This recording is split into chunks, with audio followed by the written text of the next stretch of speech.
Por dentro da questão, Sérgio, seja bem-vindo ao nosso programa. Para iniciar, como que você se apresenta para a gente poder iniciar o programa? Eu sou Sérgio Kumpfer, eu sou secretário de Aposentados e Assuntos Previdenciários da CNTE. A gente está nesse programa discutindo justamente a tramitação do projeto de lei 1896, que fala, que na verdade busca regulamentar uma convenção 151 da OIT, que dentre, né, diversas questões que essa convenção ela trabalha, ela busca estabelecer que existam mesas de negociações estruturadas e permanentes, especificamente com os servidores públicos do país, né, a qual o projeto de lei se refere, e que tenha, inclusive, representações partidárias e que garanta que não tenha também perseguição e posicionamentos de governos que sejam de postura antissindical. É importante explicar para os nossos ouvintes, para que eles entendam que isso é a convenção da OIT e que há e que a OIT ela carece, né, ela recomenda que haja uma regulamentação com legislação específica nos países. Então, esclarece para nós, por favor, como que tem sido a estrutura desse projeto de lei, como que ele tem sido estabelecido, quais têm sido os processos de tramitação, qual tem sido a rotina que ele tem seguido e qual que é o estudo e o posicionamento que a CNTE tem feito em relação a esse projeto de lei. A Convenção 151, é bom lembrar, Thalita, que ela nasceu no dia 27 de junho de 1978. Portanto, é quase meio século que ela foi, que ela se estabeleceu, a ONU estabeleceu, a Organização Internacional do Trabalho estabeleceu essa convenção. Para quê?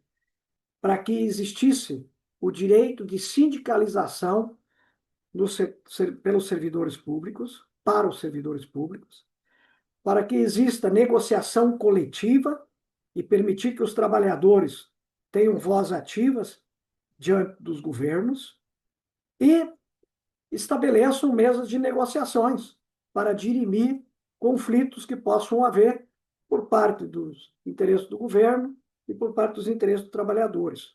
Mesas de negociação. Aliás, mesas de negociações permanentes, elas são ótimas para resolver problemas no cotidiano, mas em tempo permanente. Bom para os trabalhadores e é bom para o serviço público. Todo o movimento que está sendo feito pelo movimento sindical do setor público para regulamentar a Convenção 151 é bom para o servidor, é verdade. É um fator corporativo. Mas, sobretudo, é bom para a estabilidade e o bom funcionamento dos serviços públicos, sejam eles na educação, sejam eles na saúde, ou sejam eles na segurança pública, por exemplo. Então, quando tem mesas de negociações permanentes, diminui os conflitos, diminui, se aparam as arestas no cotidiano, e a tendência é de uma normalidade muito maior na prestação dos serviços e uma vida mais tranquila dos trabalhadores, dos servidores públicos. Então, esse é o espírito da convenção que ela quer estabelecer. A exemplo do que existe com o movimento sindical há muito mais tempo na iniciativa privada. Tá? Então, existe uma database, existem coisas desse gênero e da negociação coletiva. Então, a mesma ideia, a, a Convenção 151 vai ter que aplicar nos serviços públicos. Pois bem, esse projeto, ele faz tempo que o setor público persegue essa ideia da regulamentação da convenção. E ele nasceu, demorou muito para nascer, porque o direito de sindicalização não demorou tanto, foi na Constituição de 88, até 1988, até a Constituição, a Constituinte e a nova Constituição de 88, que a gente chama, popularmente chamada de Constituição Cidadã, até esse período, os servidores públicos eles não podiam ter sindicatos. Era tudo através, eles tinham representação, eram representados através de associações. Com a Constituição foi autorizado que eles formassem sindicato, tivessem direito à sindicalização. E foi o que aconteceu. Então, muitos sindicatos, a exemplo aí de Belo Horizonte, Sindicato dos Professores Estaduais, Servidores Estaduais, era uma associação. O CEPERS era um centro de professores e tudo virou sindicato. Por exemplo, e aí são país afora. Todos os estados, municípios, todos criaram os seus sindicatos. E então há mais tempo a sindicalização, só que nós não temos regulamentado a Convenção 151. Nós não temos database. Os governos simplesmente, tanto de BH, de Porto Alegre, do Rio Grande do Sul, qualquer lugar, depende da boa vontade do executivo de negociar ou não negociar. Isso é uma situação totalmente injusta e ela prejudica enormemente os servidores e o serviço público nessas condições. Sérgio, a gente sabe que entre as questões, né, que se levanta é exatamente para que tenha um mínimo de normativa da 151. A gente sabe que tudo isso ainda é muito fluido no Brasil, que não há uma regra única. Então, Belo Horizonte, por exemplo, a gente vive uma realidade de que a prefeitura é que faz o pagamento do diretor sindical liberado, mas a gente sabe que muitas outras redes não é assim que funciona, é com ônus para o sindicato. Então, a PL ela busca fazer uma normativa sobre isso. E aí, entre as coisas que se critica que a PL não normativa, para alguns como um problema e para outros como um alívio, é a questão, por exemplo, da greve dos servidores públicos, né? Porque a gente sabe que não há uma normativa hoje da mesma forma como outros setores que a greve atinge ainda e mais sabemos que por serem um coletivo de trabalhadores que ainda tem um mínimo de estabilidade, é também um coletivo muito combativo e que consegue se organizar com maior facilidade do que outros coletivos de trabalhadores que sofrem mais perseguições e outras formas de impedimento dessa organização. Então, fala um pouco para a gente desse processo, que é uma das questões que tem sido criticada dentro da PL. Greves do setor público, nós vivemos há décadas, nós vivemos greve, nós fazemos greve, nós exercemos esse direito de pressão de fazer greve. Agora, o que não tá estabelecido, e isso que a gente precisa, é fazer com que haja negociação. Né? A gente faz pressão, faz greve, mas todas as negociações são arrancadas através desse tipo de movimento, não por uma obrigação do gestor de fazer isso. E o projeto 1893, ele quer introduzir legalmente essa obrigação dos governos, sejam eles municipais, estaduais, federal, de estabelecer a mesa de negociação. Então, isso que vem sendo construído pelo movimento sindical há muito tempo. E agora, nesse ano, foi construído, através de um GT, das centrais sindicais, das confederações, etc., mas principalmente liderado pelas centrais sindicais, várias centrais, absolutamente quase todas as centrais, acho que com exceção de uma central, todas as centrais buscaram a construção desse projeto, que foi feito com a participação, inclusive, do governo federal. Por quê? Porque quem apresentou o projeto na Câmara foi o governo federal. O projeto de lei 1893 ele foi apresentado no dia 17 de abril de 26 desse ano. Então, o próprio governo reconhece esse direito dos servidores. E ele é justamente para estabelecer a obrigação dos governos negociar, ter uma data, ter uma referência para facilitar a vida. Greve a gente faz. mas muitas vezes a gente faz greves intermináveis e não tem negociação. Deve ter acontecido já em BH, deve ter acontecido no Estado, aconteceu no Rio Grande do Sul, de fazer greve de 3 meses. Ora, isso não, aí passa a não ser bom para a sociedade, passa a não ser bom para os funcionários, passa a não ser bom para a política pública, cria um desgaste desnecessário. Com a regulamentação, com a obrigação de negociação, pode até ter a Justiça do Trabalho mediar situações que não têm solução, como acontece na iniciativa privada. Então, o que se busca é um caminho para estabelecer a pressão, mas também estabelecer, de outro lado, a obrigação de negociar. Então, 17 de abril foi apresentado o projeto, 22 de abril foi designado o relator, que é o deputado André Figueiredo, né, do PDT do Ceará.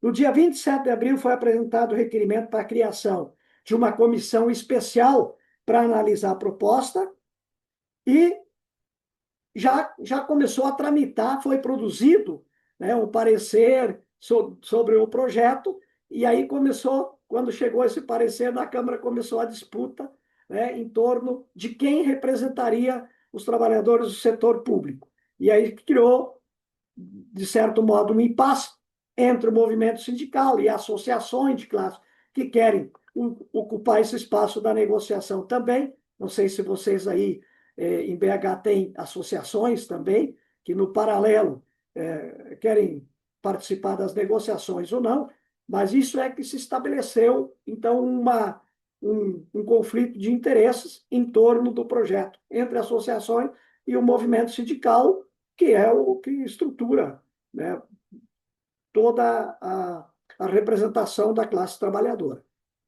Então, estamos nesse pé aí. Não era para ter sido, inclusive, se ventilou a possibilidade do projeto ser votado, mas entraram em recesso na Câmara e não foi votado.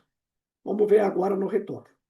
Sérgio, muito interessante essa relação que você faz com a questão da mobilização, né? A mobilização é que faz o movimento dos governos, né? Antes de qualquer coisa, é isso que determina, não determina, mas que é um elemento muito importante para que a gente tenha possibilidade de negociação. Então, nesse sentido, a mobilização e a negociação não são elementos que se contrapõem, mas eles se complementam, né? Por isso a importância de existir a garantia desses espaços nas mesas de negociação. Então, eu queria que você falasse sobre dois pontos especificamente. Um é sobre a questão da punição em relação de a gente ter uma forma de responsabilizar os gestores públicos, que é uma das críticas que é feita ao projeto, a gente ter possibilidade de punição dos gestores públicos quando essas mesas ou esses processos não são respeitados, né? Então, a carência disso na legislação e como que se pode pensar isso, e a possibilidade de emendas, inclusive das próprias centrais sindicais, em relação ao projeto e da construção de melhoria desse projeto. Não, existem, claro, como todo projeto, não vai ser perfeito, tá? Não vai ser perfeito. Ele nasce já de uma pluralidade de ideias, por isso que tem várias centrais envolvidas. Então, nem tudo está absolutamente redondinho nesse projeto. Mas ele significa, mesmo que não tenha estipulado lá uma punição, mesmo que não tenha, mas ele significa um avanço muito importante para a representação sindical brasileira. No projeto, a disputa que está colocada é justamente essa, né? Quem representa os trabalhadores na negociação são os sindicatos, as federações, as confederações e as centrais sindicais, porque isso está estruturado desde convenções internacionais, na Constituição de 88, foi reconhecido pela Suprema Corte Brasileira, que esse é quem representa os trabalhadores na negociação. Então, isso foi estabelecido. Quando a negociação não acontece, bom, aí vamos para outra etapa, vamos para a justiça, vamos para outros caminhos. mesmo que isso não esteja estipulado, mas quando o projeto de lei 1893 legisla e exige e garante que os trabalhadores têm direito à negociação e os governos têm a obrigação de negociar, de estabelecimento de negociação, isso é um avanço em relação ao que tem hoje extraordinário. Nem tudo está redondo. As próprias centrais fizeram alguns ajustes ainda que podem ser trabalhados lá no Congresso nos próximos dias. Nem tudo está tão acabado. Mas há uma grande disputa que está emperrando o nosso projeto, é o fato de que as associações elas querem também ocupar um espaço na negociação, o que nós achamos absolutamente contraditório, desnecessário e não é correto por toda a representação que o movimento sindical tem constituído legalmente e de representar os trabalhadores. O sindicato representa toda a categoria, legalmente. O sindicato vê que está acontecendo uma injustiça com os trabalhadores, ele pode movimentar uma ação em nome de toda a categoria. A associação não. A associação representa apenas os seus associados e para ela fazer alguma coisa, ainda tem que fazer uma consulta. Então, associação não é sindicato. Associação não é sindicato. Associação é coisa diferente. Se o projeto de lei incorporar as associações como representação da classe trabalhadora, ela vai entrar dividida. Vai estar lá o Sindirede negociando e daqui a pouco do lado está sentado uma associação que representa muito pouco, ou que pode representar muito pouco, mas que cria uma divergência, cria uma falta de unidade de voz por parte dos trabalhadores perante o governo. Quando não criarem associações justamente com a finalidade de esvaziar o poder do sindicato. Então, está em trâmite, mas a questão principal que eu queria destacar da divergência que tem sobre o projeto é essa da representação das associações que querem se meter na negociação. E no direito de liberação. Nós achamos que os sindicatos, e isso está estipulado, o direito da liberação de dirigentes para as finalidades sindicais. Tá? Então, também, o sindicato, se não tiver gente para cuidar, para dirigir, e tempo para dirigir, vai criar uma enorme dificuldade de operação no concreto, como acontece hoje. Por exemplo, nos sindicatos, tem muitos sindicatos que simplesmente o governante diz que não, vou liberar tantas horas, e acabou. Não. E como é que vão tocar o trabalho sindical, o trabalho de base, de articular com a base, que normalmente é muito espalhado, se não tiver gente para fazer isso? Vão contratar gente para fazer a militância, a articulação sindical? Isso não é possível. Então, tem coisas que estão em discussão, mas o projeto construído pelas centrais com o governo, ele é um avanço bem importante, é um bom projeto. É importante, né, a gente dizer isso, que a gente também entende isso. A associação, ela só é boa para o patrão, né, porque você começa a ter uma série de outros atores dentro de uma mesa de negociação, então você esvazia o poder daquela entidade, né? Inclusive, nesse momento, estamos vivendo isso. Em função da reposição e de todas as questões do final da nossa greve, tivemos que fazer uma ação conjunta em nome desta categoria para poder reivindicar os direitos dos grevistas, enfim, né? Então, a entidade ela tem esse lugar, inclusive jurídico, coisa que a associação não tem. Mas eu queria discutir uma outra questão, né? A visão de vocês da CNTE, que é o fato de que obriga-se a fazer as reuniões, mas não tem nenhum tipo de sanção ao executivo, seja ele a União, os estados ou os municípios, quando se trata do não cumprimento. E a gente sabe que é complicado. Então, por exemplo, nós vivemos uma greve difícil, encerramos, o governo estipulou um prazo de 15 dias para ele encaminhar determinadas coisas e não foi exatamente o prazo de 15 dias que ele cumpriu. Ele cumpriu, mas e aí? Se ele não tivesse cumprido, se ele tivesse voltado atrás, qual é a partir disso, de fato, qual que seria a sanção a partir dessa PL que está tramitando? Então, como que também esse aspecto, que hoje o texto ele é omisso, né? Ele não tem isso tão fechado, Como que esse aspecto também tem sido visto pela CNTE e pelas centrais? Não, ele é omisso, tá? Ele é omisso no sentido que tu está apresentando aqui. Mas ele, ele passa a ser, é, vamos dizer assim, ele passa a ser importante porque ele se iguala ao demais movimento sindical. Quando não andar, vamos supor, chega, não cria-se um impasse. Quem busca conciliar é a Justiça do Trabalho, nesse caso também. Não há uma punição assim direta, mas a gente entra numa lógica do movimento sindical de direitos, de negociações e assim por diante.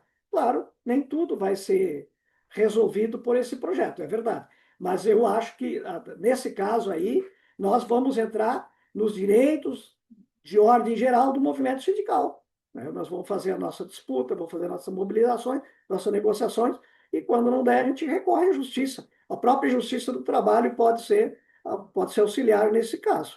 Mas é verdade, isso não estipula exatamente o que está falando. Não é tão duro assim como talvez fosse importante ser. Para a gente poder ir fechando, fala para a gente um pouco é, sobre a questão da regulamentação, né? A existência dessa regulamentação em relação à convenção da OIT. Ela por si só, a gente sabe que ela não, como você colocou, não resolve todos os problemas. Mas aí a questão é a seguinte: há um entendimento de que ela altera a correlação de forças entre os governos e servidores, ou o seu potencial vai depender da organização das categorias para transformar esse direito formal da negociação em conquistas concretas? Não, ela altera, porque por isso que nós estamos nesse caminho. Por isso que há décadas se busca isso. Porque ela altera, ela cria a obrigação legal, o papel legal de negociar. Hoje nós temos direito a ter sindicato, mas o governo não tem nenhuma lei que diz que ele é obrigado a negociar, que ele deve negociar, que deve estabelecer mesas de negociação. Nada disso. Essa regulamentação, o PL 1893, ele traz exatamente isso para o movimento sindical do setor público. Menos, eu queria fazer uma observação. Só tem poucos setores que não podem se sindicalizar. Poucos setores. São só os militares das Forças Armadas, os PMs e os bombeiros militares. Só os militares estão fora disso. Inclusive Justiça e outras categorias que não formaram sindicatos, Ministério Público, etc., etc., mas eles não estão proibidos de formar sindicatos.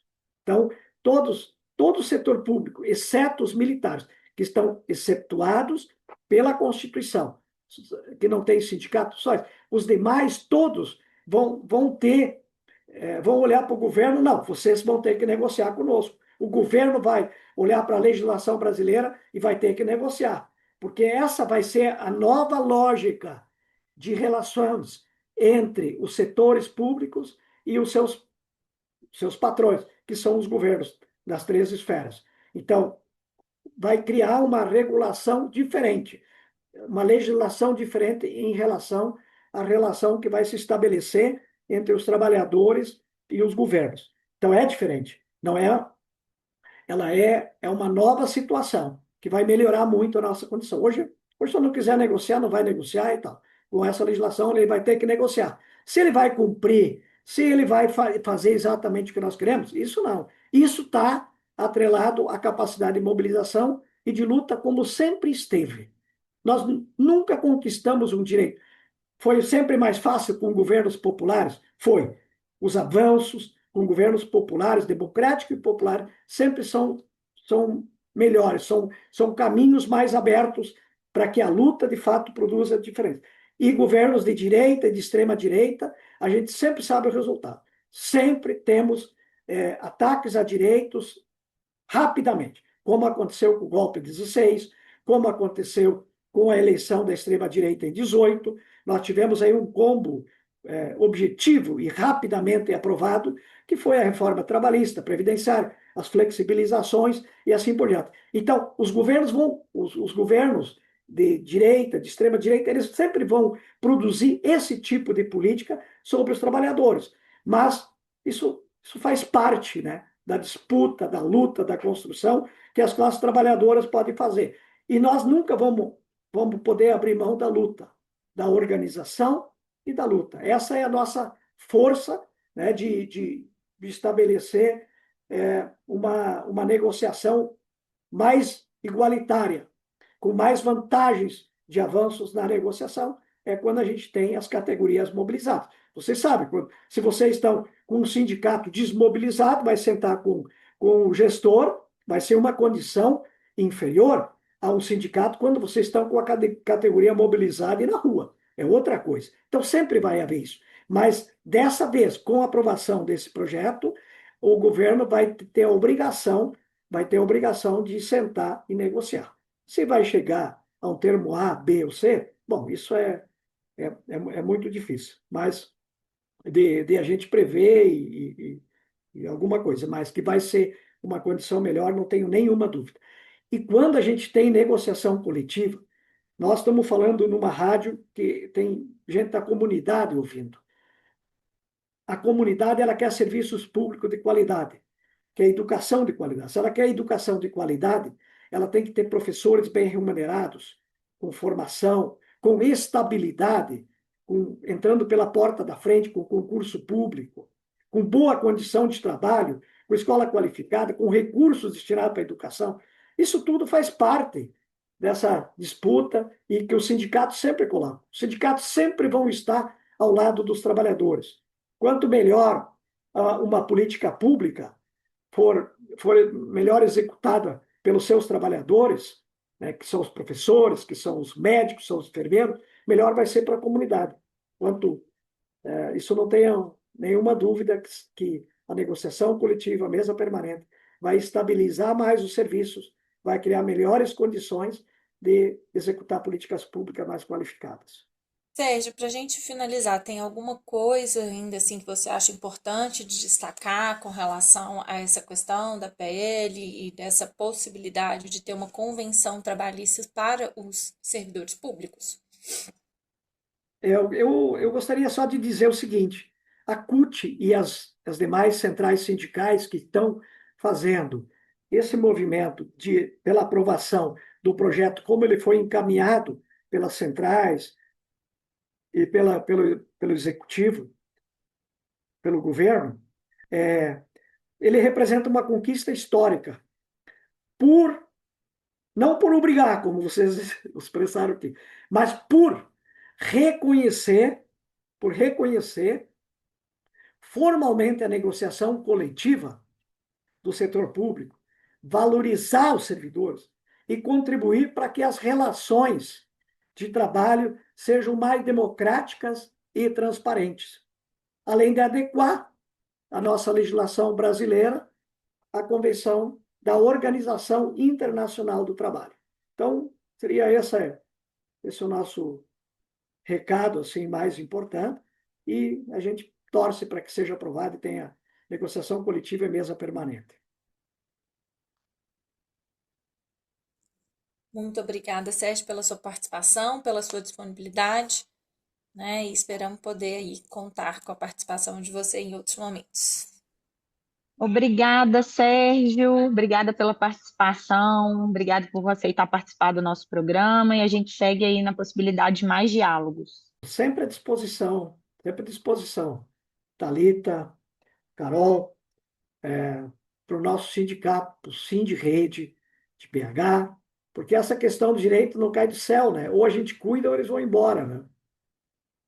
A gente perde eles, né? Tem que cultivar. Então, aposentados que ajudem a cuidar da aposentadoria, né? Que é um direito maravilhoso, né?